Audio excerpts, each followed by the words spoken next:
আসসালামু আলাইকুম, hello viewers, welcome back to my channel. তো ফিরে আসলাম আবারও একটি শরবত রেসিপি নিয়ে। আজ আমি আপনাদের লেবু দিয়ে দুই ধরনের শরবত রেসিপি তৈরি করে দেখাবো। এটা কিন্তু ছোট বড় অনায়াসে যে কেউ বানিয়ে নিতে পারবে। আশা করছি ভিডিওটি ভালো লাগবে। তো শরবত বানানোর জন্য আমি গ্লাসে নিয়ে নিচ্ছি যথেষ্ট ঠান্ডা পানি। যে যতটা ঠান্ডা খেতে পছন্দ করেন সে ততটাই ঠান্ডা পানি দিয়ে নেবেন। এখানে চাইলে আপনারা আইস কিউবও দিয়ে নিতে পারেন।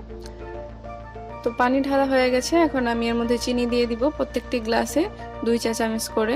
যে যতটা মিষ্টি খেতে পছন্দ করেন সেইভাবে এই চিনিটাকে দিয়ে নেবেন। তো চিনি দেওয়া হয়ে গেছে, এখন এর মধ্যে আমি দিয়ে দিব লেবুর রস। আমি 2 গ্লাসের জন্য একটা লেবু কেটে নিয়েছি।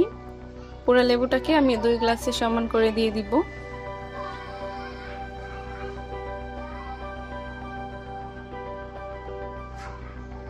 তো একটি গ্লাসে দিয়ে দেওয়া হয়ে গেছে, এখন আমি আরেকটি গ্লাসে লেবুর রসগুলোকে দিয়ে দিব।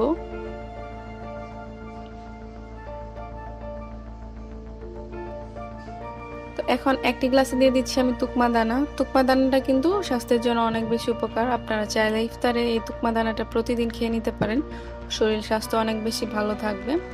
তো এর মধ্যেই কিন্তু নেড়ে চেড়ে নিলেই তৈরি হয়ে গেল আমার খুবই সিম্পল এবং সহজ দুইটি শরবত রেসিপি।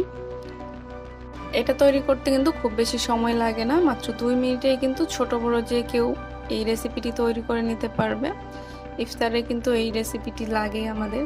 তো আশা করছি আমার আজকে সিম্পল রেসিপি ভালো লেগেছে। যদি ভালো লেগে থাকে অবশ্যই একটি লাইক দিবেন, কমেন্ট করতে ভুলবেন না। সম্পূর্ণ ভিডিওটি দেখার জন্য ধন্যবাদ সবাইকে। ভালো থাকবেন। আল্লাহ হাফেজ।